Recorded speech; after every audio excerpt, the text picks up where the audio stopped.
Gente, estamos aqui quase ao término da nossa Feira do Livro Espírita. Nós tivemos na segunda-feira o Jader, na terça-feira o Afonso Chagas, na quarta Carolina Araújo, ontem nós tivemos o Emerson Pedersoli, hoje nós teremos nosso querido amigo Célio Allan Kardec, todos iluminadíssimos, né, para poder abrilhantar a nossa feira. E amanhã, às 16h30, será o Ricardo, né? Cada um desses nossos palestrantes abordaram um tema do livro Pensamento e Vida, do Emmanuel, que nós recomendamos fortemente, porque é dito, né, no início você fala como se fosse, esse livro é como se fosse uma apostila para quem vai reencarnar. Então, nos ajudaria, mesmo já estando encarnados, nos ajuda imensamente. Tá bom? Então, para começar, vamos pedir ao Roberto para fazer nossa oração inicial, e na sequência, ele chama então o nosso amigo Célio. Por favor, Roberto. Boa noite a todos, pessoal. O tema, as reflexões de hoje, né, do livro Pensamento e Vida, elas vão girar em torno da humildade e da tolerância, né?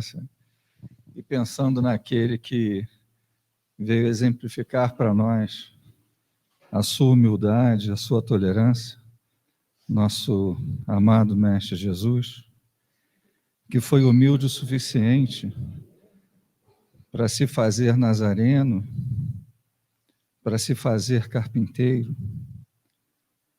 para se fazer, muitas vezes, não reconhecido pelo orgulho do mundo como o Messias prometido, pela sua tolerância com os nossos equívocos, com os nossos erros, baseado no seu estado de perdão permanente.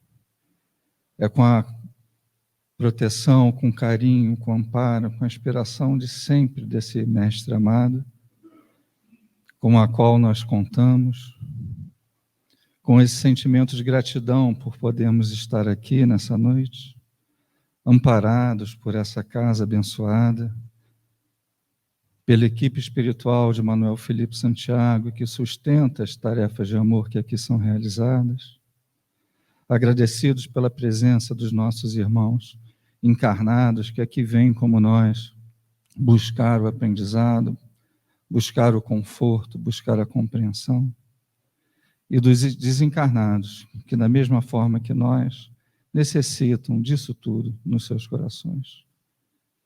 É com essa gratidão e com a tua permissão, Mestre amado, que nós iniciamos o nosso estudo dessa noite. Que assim seja, Senhor. Graças a Deus. Vou chamar nosso amigo Célio. Obrigado.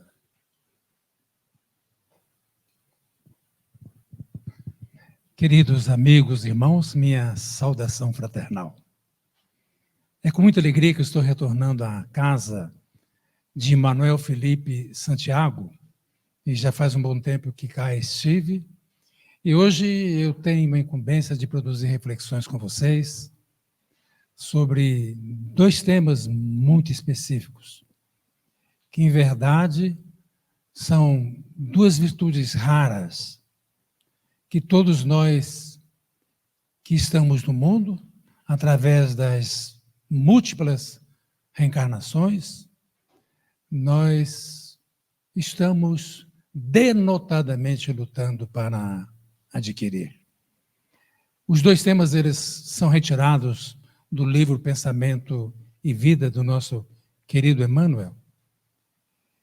E eu começaria trazendo um conceito que está posto pelo nosso Emmanuel, quando ele trata da humildade. Ele diz que a humildade é o sentimento que nivela todos os homens. Bastaria isto. Sentimento que nivela todos os homens. É como se nós afirmássemos: todos os homens são iguais. Em verdade, as constituições do mundo, as instituições que se espalham no campo da religiosidade, afirmam que todos os homens são iguais. Mas não se observa isso nas lides diárias. As criaturas como é que elas são iguais? Sobre o ponto de vista das leis humanas, elas têm a tratativa como seres iguais. Têm os mesmos direitos, e esses direitos deveriam ser observados para que se obtivesse uma sociedade muito justa. Mas esse sentimento de igualdade, ele não é simples de entronizar-se na nossa compreensão. A doutrina espírita, por exemplo, nos afirma que os espíritos, nós somos espíritos, todos eles têm a mesma essência, promanam da mesma substância divina. E todas as criaturas têm corpos materiais. Por daí poderia se compreender-se desse sentimento de igualdade entre os seres. Mas olha o avanço do conceito de Emmanuel.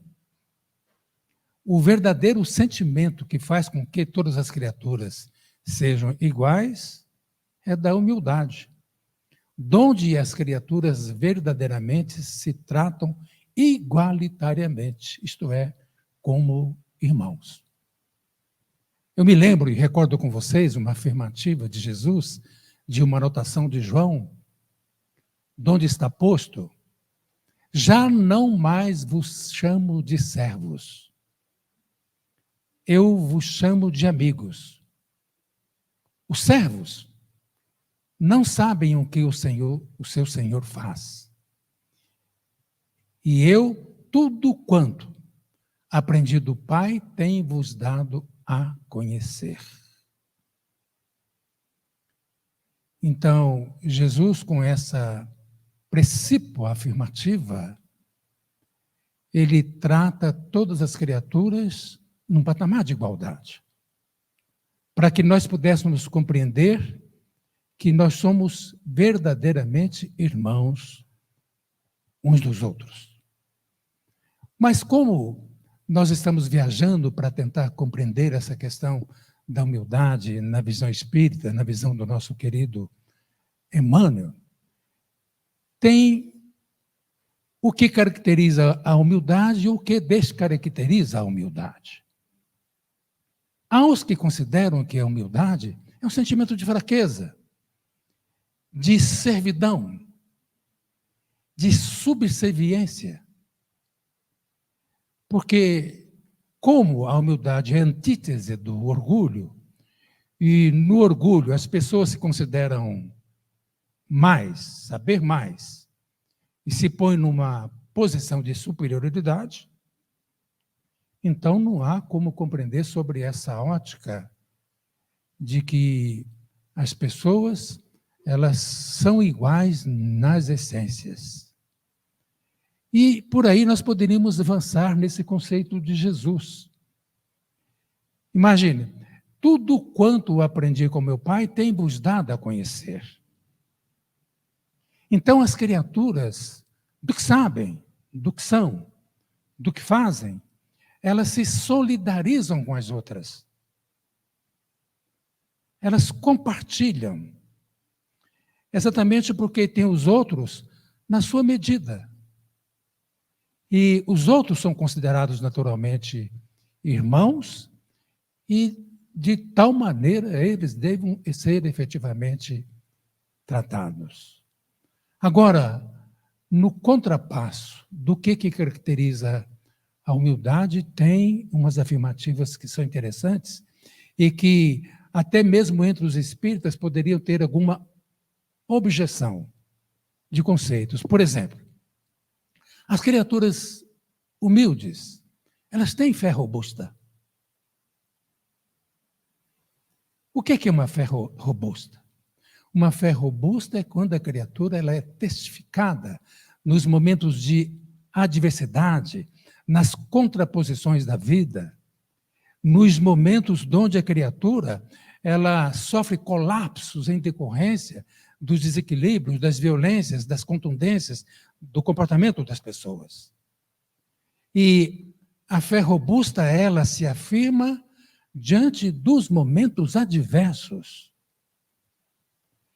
E o indivíduo humilde, diante das adversidades, dos contratempos, das violências engendradas pelos outros, dos grandes desafios que compõem a trajetória no mundo, essa criatura, nesses momentos, ela sabe dar o seu testemunho e demonstrar a pujança, o tamanho da sua fé. Ela se humilha nos momentos de doenças, nos momentos de fracasso, nos momentos onde os outros contrapõem e as humilham, porque elas têm uma fé robusta. A fé robusta é a criatura que crê nela mesma. Ela se autoconhece. Ela sabe quem é, o que de si deve emanar. Ela sabe das suas fortalezas, das suas fraquezas, mas, sobretudo, a sua fé é robusta exatamente porque ela tem uma compreensão elevada da vida. Ela sabe o significado das coisas. Ela compreende o Altíssimo. Ela tem uma crença na fé futura, no amanhã. Então, quando ela é testificada, é a fé que se levanta como algo que deborda do seu interior para ela ter enfrentamento aos desafios do caminho. Uma outra característica da humildade, isso pode ter até uma aparente contradição, é a coragem. Porque muitos consideram que a humildade, ela é a virtude dos fracos. Mas os verdadeiramente são fortes. Eles se inflam de coragem. Porque nos momentos de testemunho, eles fazem emergir das suas entranhas forças interiores para enfrentar com equilíbrio, com denodo, com perseverança, as borrascas, as tempestades, porque ele tem certeza do que o amanhã pode reservar coisas boas. Assim como está posto naquela passagem, e que todos conhecem, não vos inquieteis perguntando o que beberemos, o que comeremos, o que vestiremos. Aquela página lindíssima, mas no final é de onde nós extraímos algo para trazer para nós essas noções de criaturas que se vestem de coragem. O amanhã trará os seus próprios cuidados. A cada dia basta o seu próprio mal. O que significa dizer isto? A criatura que está sendo testificada, que a vida estabelece enfrentamentos, muitas das vezes enfrentamentos injustos, ela vai encontrar nela mesma os recursos para a superação. Mas, se não for possível a superação neste momento, no agora, ela sabe que o amanhã trará seus próprios cuidados e cada dia basta o seu próprio mal, porque o amanhã sempre é um novo dia. Eu queria comentar com vocês algo interessante sobre essa questão da humildade, porque é muito bom sempre recorrer aos tempos de Jesus e pós-Jesus. Todos nós ouvimos falar de Zaqueu. Nós sabemos que ele era publicano, cobrador de impostos, um homem muito rico de muitas posses. Nós não conhecemos algumas circunstâncias, mas num determinado momento ele teve a vontade de conhecer Jesus. E o que ele faz? Ele toma conhecimento por o dom de Jesus passaria. Mas ele sabia que uma multidão acompanhava o Jesus e cada qual trazendo um tipo de demanda. Alguns queriam vê-los, outros queriam estar curados, alguns outros para ouvir a sua palavra que sedenta, que traz paz, cada um com uma característica.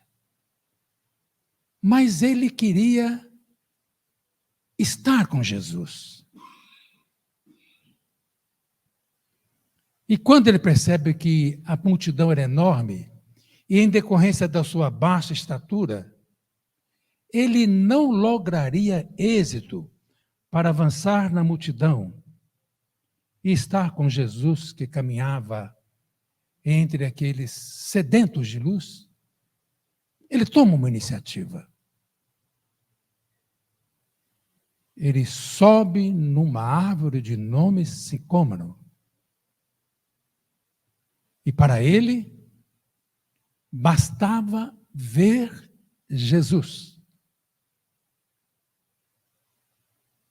Os outros queriam tocar o mestre.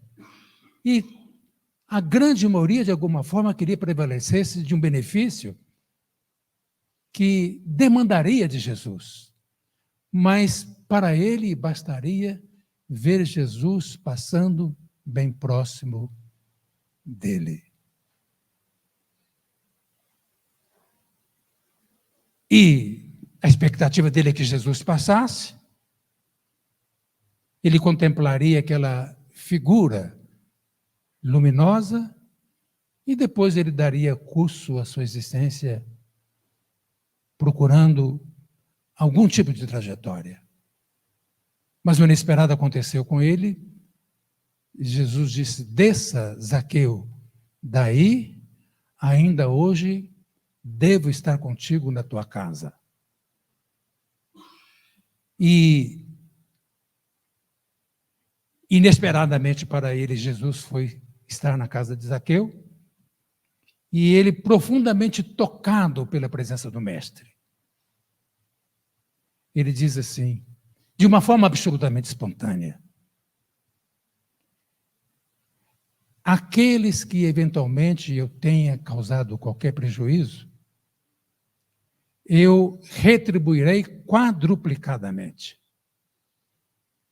E a metade dos meus bens, da minha fortuna, eu darei para os pobres. Então, este momento de Zaqueu foi uma indicativa de um conceito que nós chamamos de humildade. Porque a criatura humilde, ela sabe esperar. Ela estabelece para ela o momento certo de fazer as coisas. Nem mais, nem menos. A criatura humilde, ela não se aflige, ao contrário das pessoas que são muito orgulhosas, porque o que acontece com a criatura orgulhosa? Ela é altamente ansiosa. As criaturas ansiosas, quase sempre elas têm disfunções de natureza orgânica, exatamente, pelo apressar da vida e desejar que as coisas aconteçam dentro do panorama que elas compreendem e veem o mundo. As criaturas orgulhosas, elas, na sua maioria, têm quadros de distonias psíquicas,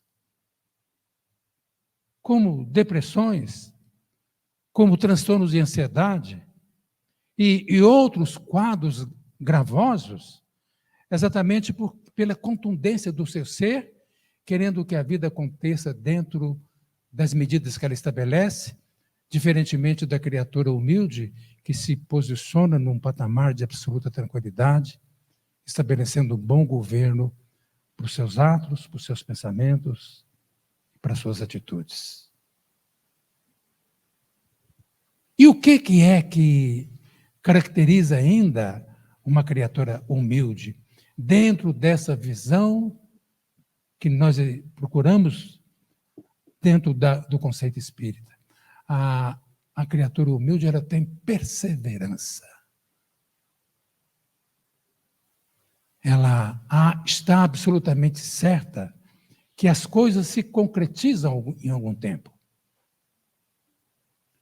não concretizam nem sempre da forma que foi imaginada, nem no tempo também pensado, mas elas concretizam dentro de um panorama divino, e a criatura humilde, ela se humilha diante do Criador, sabendo que Ele estabelece as estações, a fim de que nós possamos ascender na espiral evolutiva do tempo. Vamos viajar um pouco para a tolerância, para a gente compreender bem, porque essas duas virtudes, elas têm muitos pontos em comuns. O que é a antítese da tolerância? A intolerância. E nós vivemos numa época onde as pessoas são muito intolerantes.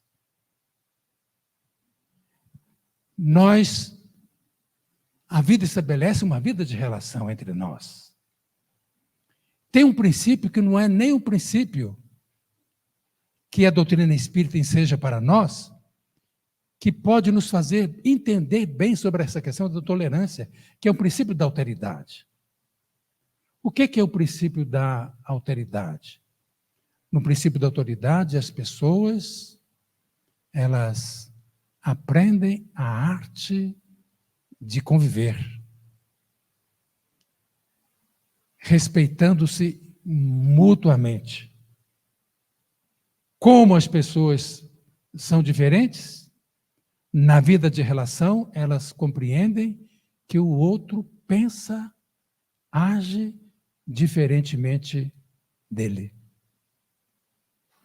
Se as pessoas agem diferentemente, porque isso é um princípio. É um princípio de liberdade as pessoas agirem diferentemente, e até porque as estações no campo evolutivo também são diferenciadas. Então, nós vamos observando que as pessoas, elas têm o direito de ser diferentes, de agir em contraposição ao que nós pensamos, ao que nós estabelecemos como princípios, muitas das vezes, princípios quase inabaláveis, pétreos, dentro da nossa visão de mundo. A maioria das pessoas intolerantes, elas são excessivamente orgulhosas. Elas são autoritárias. Muitas agem despoticamente, como se estivessem no domínio das verdades. E então a tolerância é uma virtude muito rara e difícil da gente desenvolver aqui no nosso mundo. Porque o tolerante, ele é complacente. O tolerante, ele age com calma e com prudência diante de circunstâncias onde as coisas não acontecem como ele gostaria e nem tão poucas pessoas agem dentro do panorama de compreensão dele sobre a vida, as situações e as coisas. Tem coisas que são diferentes. Por exemplo, tem pessoas que nós gostaríamos que elas agissem diferentemente dentro da nossa própria família. Nós gostaríamos que os filhos, a esposa, o esposo, tivessem um comportamento diferenciado para eles serem melhores e serem mais felizes. E muitas vezes nós podemos até ter razão em decorrência da elevada compreensão que nós temos na vida. Mas, quando isso não acontece, nós temos laivos de intolerância com essas pessoas. Queremos mudar as pessoas.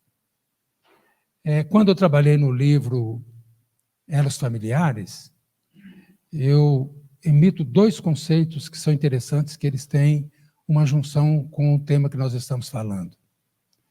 Eu afirmo lá que ninguém muda ninguém. As pessoas mudam. Mudam. Elas mudam nos relacionamentos. As pessoas não mudam o que nós para elas. elas mudam impactadas pelos nossos exemplos. Se, na vida de relação, nós agimos com intolerância, somos autoritários, impacientes, extremamente rigorosos, exigentes, o outro, ele não vai ter nenhum impacto de fazer qualquer mudança, porque nós agimos diferentemente daquilo que seria um caminho das pessoas viverem num campo de harmonia e de paz. E eu uso um outro conceito interessante para ajudar a gente a compreender isto, porque como é difícil que as pessoas mudem, mas primeiro nós deveríamos mudar a nós próprios, para as criaturas serem impactadas pelos nossos exemplos.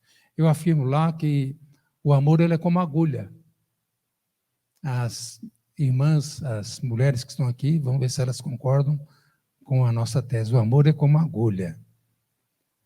Para que serve a agulha? A agulha serve para restaurar aquilo que está estragado,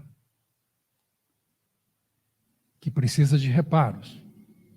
Mas ela serve para juntar aquilo que está separado.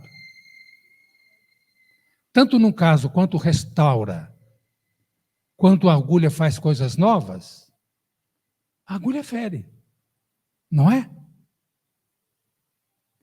Quando nós utilizamos a agulha, ela fere. E que instrumentos que a mulher que manuseia a agulha tem para que fira menos? O dedal. O amor também é assim. O amor fere. Às vezes nós amamos tanto uma pessoa que para o bem dela nós queremos que ela mude, que ela estabeleça novos comportamentos, que ela haja de uma forma diferente. Mas quase sempre por amarmos, e às vezes até amarmos demasiadamente as pessoas, nós estamos ferindo as pessoas. Nós precisamos de usar um dedal para ferir menos. Qual seria o dedal do amor? Termos respeito ao outro, um alto grau de tolerância com as suas fraquezas, com as suas limitações, com as suas dificuldades, e sabemos esperar o momento em que aquela criatura se convence que deva mudar em algo para ela tornar-se melhor. Este é o dedal do amor. Como nós estamos falando sobre a tolerância, vocês já observaram como que as pessoas estão intolerantes no mundo? Às vezes nós mesmos gritamos com as pessoas. Ficamos irritados diante da conduta de alguém e logo uma inquietação. Ela se aposta de nós e nós temos fórmulas de muita reatividade diante disso. Nós irritamos com os governos, com os políticos, nós irritamos com as pessoas com as quais nós resvalamos no trânsito da vida. A grande verdade é que nós estamos sempre irritados. E as pessoas irritadas adoecem. Pessoas irritadas magoam por terem um baixo patamar de tolerância.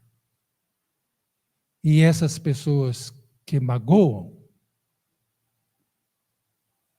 elas, muitas das vezes, elas ferem fundamente a outra criatura que pode ter as suas reatividades. E quando os outros nos magoam? Como é que tem sido as nossas reações? De humildade, sabendo compreender as limitações, as fraquezas do outro, ou nós resvalamos para a intolerância, muitas das vezes ficando até magoados com aquilo que os outros eventualmente nos ferem. E por isso que nós observamos muito nas relações do mundo as pessoas gritando, as pessoas não perdoando. Ninguém gosta que o outro grite com ele, é verdade? Quando duas pessoas se põem a gritar, é como se nós imaginássemos um lago de águas turvas. E as pessoas, quanto mais gritam, mais desequilibradas sob o ponto de vista das suas emoções elas ficam. É por isso que a gente vê tantas relações atordoadas no nosso mundo. Eu queria comentar, já que estamos falando sobre a tolerância, fazendo uma viagem com vocês na época do cristianismo primitivo, para vocês verem como que essa questão da tolerância ela é interessante. Vocês se lembram, depois de Jesus retornar para o mundo espiritual, e que aconteceu Pentecostes, e que Pedro e os demais discípulos resolveram fundar a chamada comunidade dos apóstolos, a Casa do Caminho. E que assistiam a coxos, cegos, surdos, mudos, paralíticos. E eles viviam numa vida de extrema humildade. E só para denotar a humildade que eles viviam, isso está anotado em Atos dos Apóstolos e também no livro Paulo e Estevão, que ninguém sentia possuir coisa alguma, pois tudo entre eles era comum. E criatura alguma passava qualquer tipo de necessidade, porque os bens na Casa do Caminho, eles eram distribuídos equitativamente. Mas eu queria avançar um pouco mais, depois de algum tempo, em face às perseguições do judaísmo, que a igreja passava grandes dificuldades, que Paulo, junto com Barnabé, já havia feito aquelas célebres viagens fundando igrejas. E depois eles participaram da fundação de Antioquia, na Síria, ou Antioquia de Psídia, uma igreja extraordinária, e uma igreja que crescia liberta da influência do judaísmo. Foi um momento magnífico na história do cristianismo primitivo, essa igreja da Antioquia, da Síria, onde particularmente Barnabé, o nosso Paulo, o antigo doutor Saulo de Tarso, e Tito e Lucas, que depois escreveu um dos evangelhos, eles realizavam um trabalho de extraordinária beleza. E em decorrência das dificuldades que passava a Casa do Caminho, pela perseguição do judaísmo,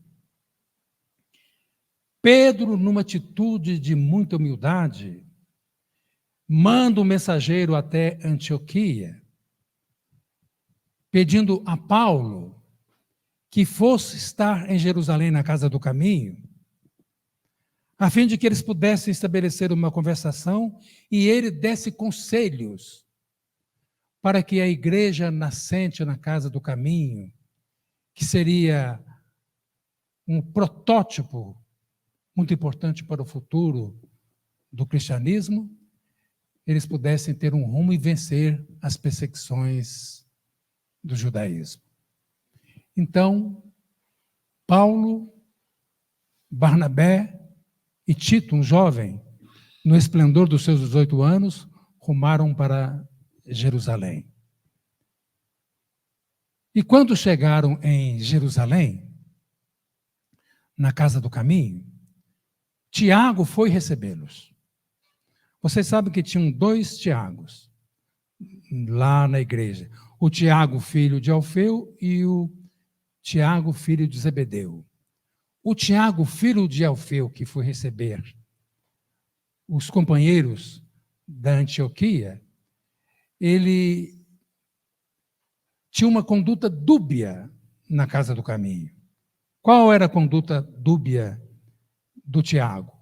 De um lado, ele, com denodo, com muito esforço, ele se entregava às lides, donde, nesta época, a casa do caminho assistia mais de 100 criaturas enfermas, cegos, surdos, mudos, paralíticos, viandantes, mulheres de má vida.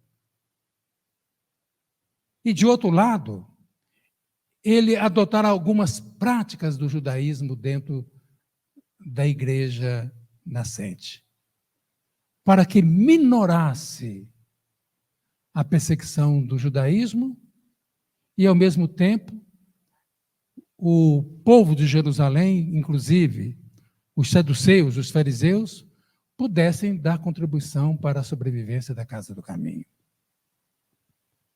Agora, olhem vocês que interessante o que aconteceu. Quando chegam Barnabé, Paulo e Tito, Tiago conhecia a Paulo e a Barnabé, não conhecia o jovem. E ele pergunta assim a Paulo: quem é este jovem?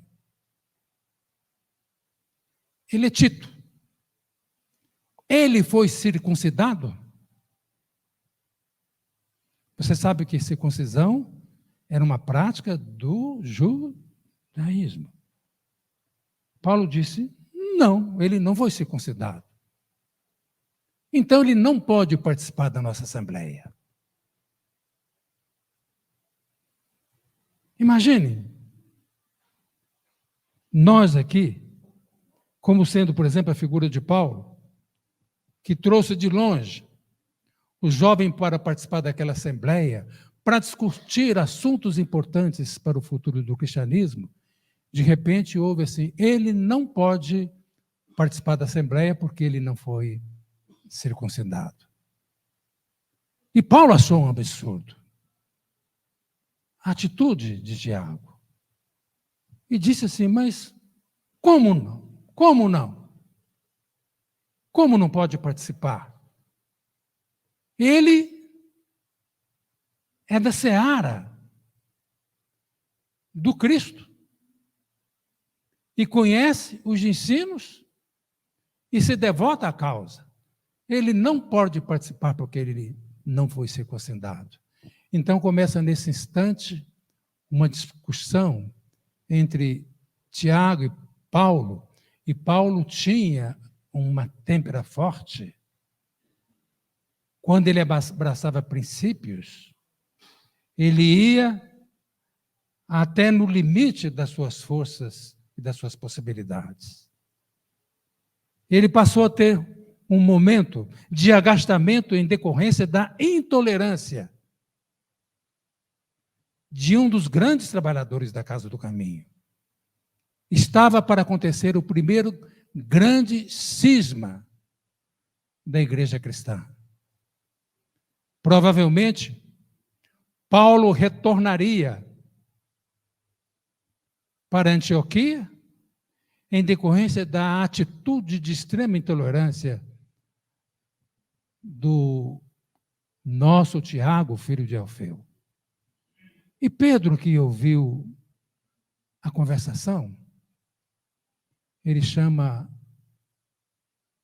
Paulo em particular, diz assim: Paulo, você me dá um instante da sua atenção? Uma criatura que se dirige nesses termos, ela revela humildade e grandeza. Às vezes, numa instituição aqui, de Manuel Felipe Santiago, ou nas nossas casas, qual que é a nossa reação diante dos agastamento? Se poderíamos ter uma fala, a princípio, como o nosso Pedro, dizendo: Paulo, me dá um instante da sua atenção.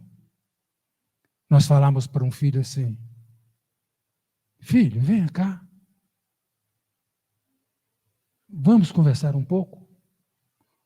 Ou dizer para a esposa: querida, possibilita que eu possa ter um entendimento com você? Ao contrário da intolerância que um dos trabalhadores da Casa do Caminho estava manifestando naquele momento. Aí, Pedro, dizendo assim, estimula em Paulo num outro sentimento, que ele teria que nivelar com Pedro. Aí Paulo aceita, e os dois saem para uma conversação a sós. Às vezes, na vida, quando nós queremos ser frutuosos nas nossas relações, nós chamamos o outro por uma conversação, onde nós manifestamos o nosso ponto de vista e colocamos os nossos sentimentos. Paulo diz assim: o que é que você quer? Meu irmão, você tem razão.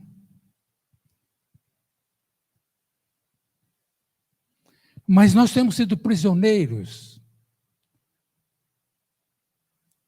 dos sacerdotes, do faraisasismo. Então, eu queria pedir a sua complacência com o nosso irmão. Mas como assim? Circuncidando Tito? Ele disse: sim. Jamais.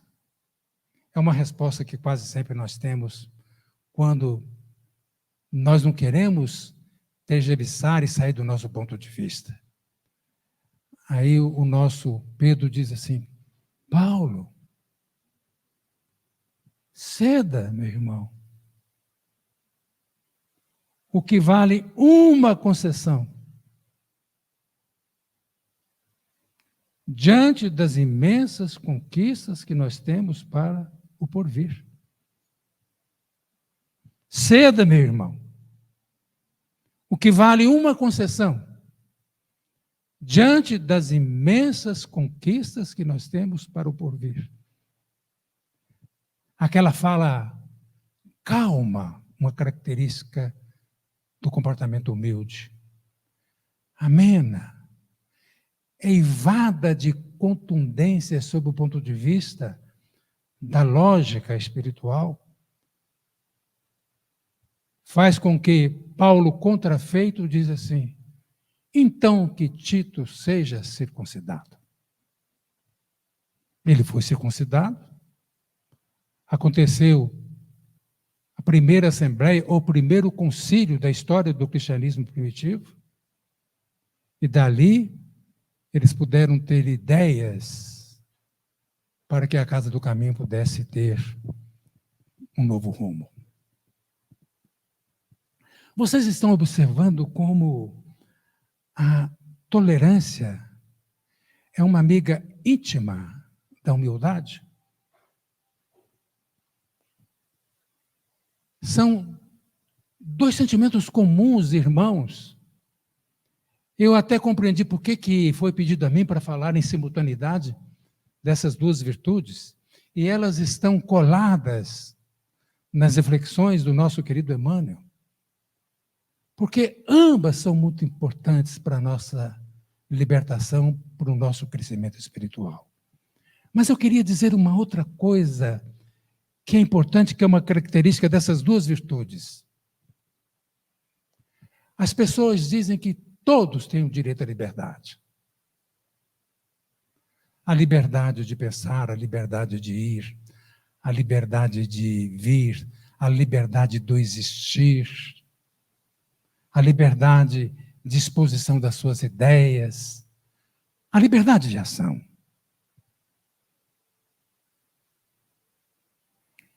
Mas tem um tipo de liberdade que caracteriza a pessoa tolerante e a pessoa humilde. E quem põe isso é o nosso Emmanuel. Ele chama de liberdade interior. O que é essa liberdade interior? A liberdade interior é a liberdade onde eu tenho os meus valores, as minhas crenças, as minhas convicções. E eu utilizo dessa liberdade em variados momentos da minha vida. Mas a liberdade interior é algo rico que nós vamos construindo no tempo. Porque é um característico de uma virtude que, paulatinamente, nós vamos entronizando no nosso ser. A liberdade interior. Esta ninguém rouba de nós.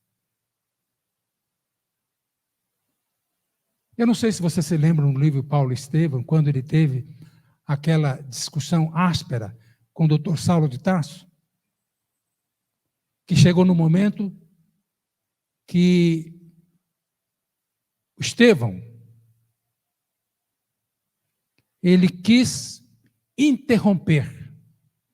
Ele considerou que a discussão, ela não traria mais resultados positivos. E ele então disse: a nossa pendenga, a nossa conversa, ela cessa por aqui. E Saulo de Tarso disse para ele: eu exijo que nós continuemos a nossa discussão.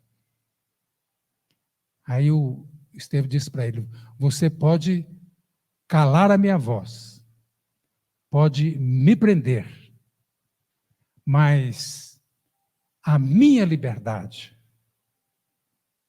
ela não vai ser cerceada. E ele pediu licença e se retirou e não deu continuidade, deixando o doutor da lei, Saulo de Tarso, profundamente exasperado, revoltado, considerando que o ato de Estevão foi um ato onde ele faltou com respeito, porque ele se considerava numa posição de superioridade por ser doutor da lei. Liberdade interior é isso. E com isso eu sou remetido a trazer uma outra reflexão para vocês, para nós, que está no Evangelho segundo o Espiritismo. Donde está posto lá que todas as pessoas têm direitos e deveres? Aonde é que começa o nosso dever? O nosso dever, ele começa no ponto que nós estamos ameaçando a felicidade e a tranquilidade dos outros. Todas as vezes que na vida de relação, a nossa palavra, o nosso ato, o nosso gesto significar uma ameaça à tranquilidade e à felicidade do outro, nós somos chamados ao nosso dever. Se não atendermos à excelência desse dever, nós vamos faltar com respeito, vamos ser intolerantes e iremos ferir o outro, exatamente porque nós extrapolamos e não cumprimos os nossos deveres. Agora, onde é que começa o nosso direito? Todo mundo quer ter direitos.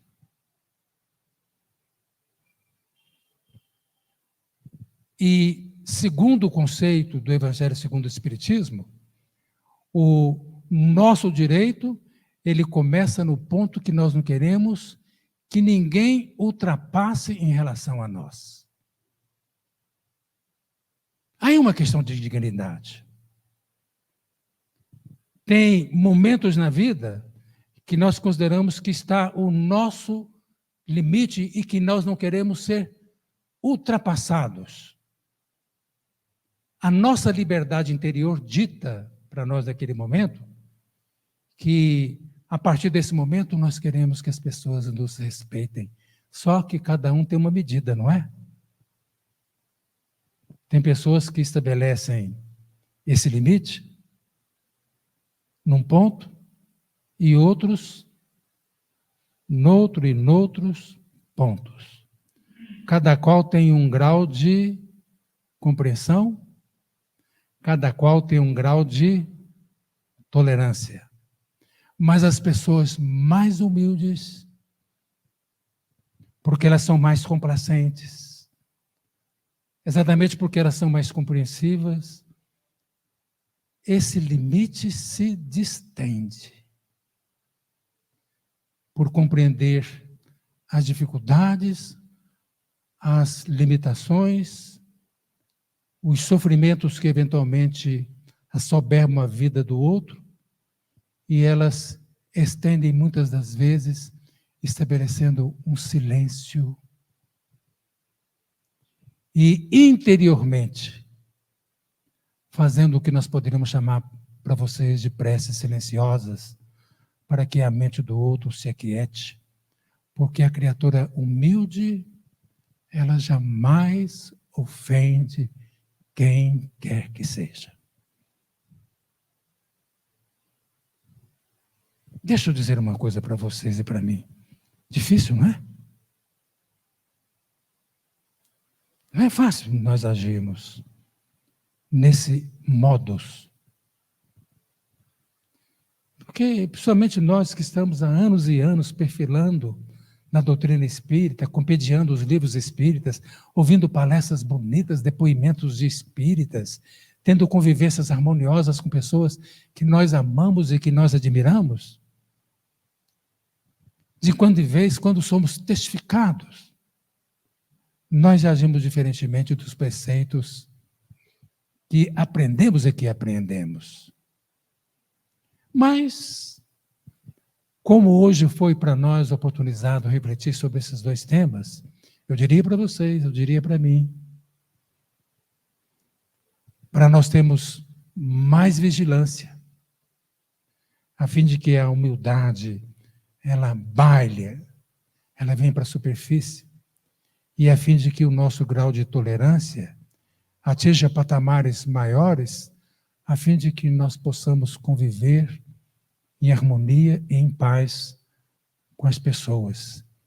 E só para finalizar, vale aquele conceito que nós trouxemos no início da nossa fala de Emmanuel. A humildade é o sentimento que nivela todas as pessoas. Então, cada vez que nós percebemos que nós temos tratativas para com o outro, num patamar de igualdade, e que sentimos o outro como verdadeiramente irmão nosso, que nós fazemos por ele tudo aquilo que gostaríamos que ele fizesse para nós, nós estaríamos fazendo trocas importantes e, de alguma forma, tendo Jesus como uma expressão viva das nossas vidas, e isto vai denotar que o nosso pensamento e a nossa vida têm uma conexão profunda com o Criador. Muita paz para todos nós. Obrigado, Célio. Uau! A cada dia nos surpreendemos mais com tanta, como diria o Afonso, né, com tanto brilho de quem se instrui e traz Jesus para dentro do coração, né? Muito, muito tranquilo, muito útil, muito bom. Se vocês me permitem, vamos fazer nossa oração então de finalização. Vamos levar o nosso pensamento a Deus Pai. Aproveita essa onda que vai para casa, com as palavras que enriquecem o nosso coração e nossa mente. Esse ambiente que se enche de tantas vezes com o auxílio de nossos mentores, com o nosso amigo Célio. Agradecer nessa semana agradecendo todas as possibilidades que nos são nos dadas com muito amor, para que possamos crescer em nosso coração a percepção de Deus Pai em nossas vidas. Muito obrigado, Jesus querido. Muito obrigado, Célio. Muito obrigado a todos que nos assistem, aos mentores, que iluminam as nossas cabeças, as nossas mentes, traduzindo nas palavras que ouvimos e que depositamos em nosso coração. Que Jesus seja sempre, sempre alguém que participe de nossas escolhas diárias, em todos os momentos de nossa vida. Que assim seja, assim certamente será. Muito obrigado. Até amanhã.